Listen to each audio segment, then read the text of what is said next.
사람들은 실패를 두려워합니다. 실패는 인생의 큰 오점이라 생각합니다. 실패에서 빠져나오면 또 다른 실패를 경험하기도 합니다. 대부분 그렇게 생각합니다. 하지만 실패는 끝이 아닙니다.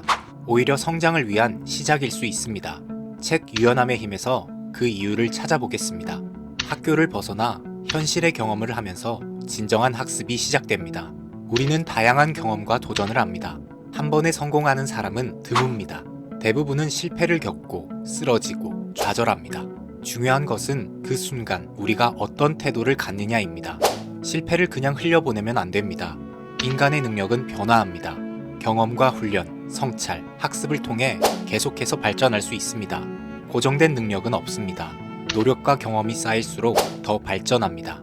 실패는 성장을 위한 최고의 교보제입니다. 그 안에는 성찰과 변화, 그리고 도전의 기회가 숨어 있습니다. 배움의 70%는 실질적인 경험을 통해 이루어집니다. 도전적인 과제나 프로젝트에서 배운 것이 가장 큰 부분을 차지합니다. 그 다음 20%는 멘토와 상호작용, 피드백을 통해 얻습니다. 마지막 10%는 책이나 학교 같은 공식적인 교육에서 배우는 내용입니다. 결국 도전과 실수를 통해 얻는 경험이 가장 큰 학습의 원천이라는 것입니다.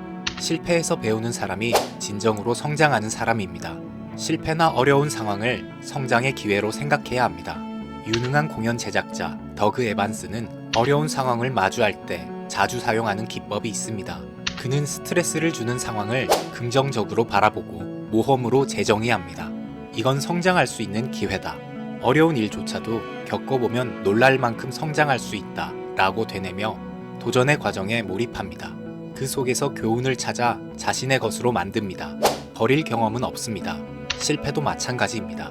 배우려는 태도가 가장 중요합니다. 나쁜 경험도 없습니다. 정말 나쁜 것은 배운 것을 써먹지 못하는 것입니다. 실패해서 아무것도 배우지 못하는 것, 그것이야말로 진짜 문제입니다. 실패했을 때 자신을 비난하지 말고 연민을 가져야 합니다. 도전했다는 사실만으로도 자신을 칭찬해야 합니다.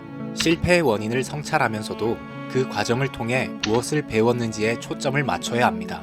도전하고 배움을 추구하는 태도가 결국 우리의 성장을 이끌어주기 때문입니다. 지금의 실패는 우리가 한 걸음 더 나아가기 위한 발판일 뿐입니다. 우리는 실패를 피할 수 없습니다. 누구에게나 예상치 못한 순간은 찾아오고 그때마다 우리는 선택의 기로에 서게 됩니다. 실패를 두려워하고 멈출 것인지 아니면 그 안에서 배움의 기회를 찾을 것인지 결정해야 합니다. 실패는 두렵지만 그 속에 숨어있는 가능성을 발견한다면 그것은 더 이상 실패가 아닌 성장이 됩니다. 실패는 우리의 삶에 흔적을 남깁니다. 하지만 그 흔적이 우리를 더 단단하게 만들고 앞으로 나아가게 합니다. 실패는 도전의 과정에서 만나는 하나의 과정일 뿐입니다.